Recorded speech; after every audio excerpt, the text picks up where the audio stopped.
hairdresser to get her professional opinion. What do you think of the space? It's beautiful. I love how open it is, the flow you've got, beautiful color on the wall.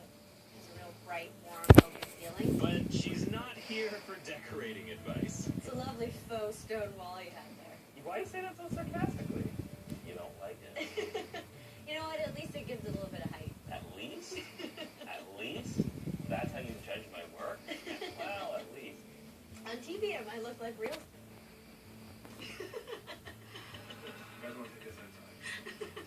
Careful, I could kick your butt. Oh, you wish.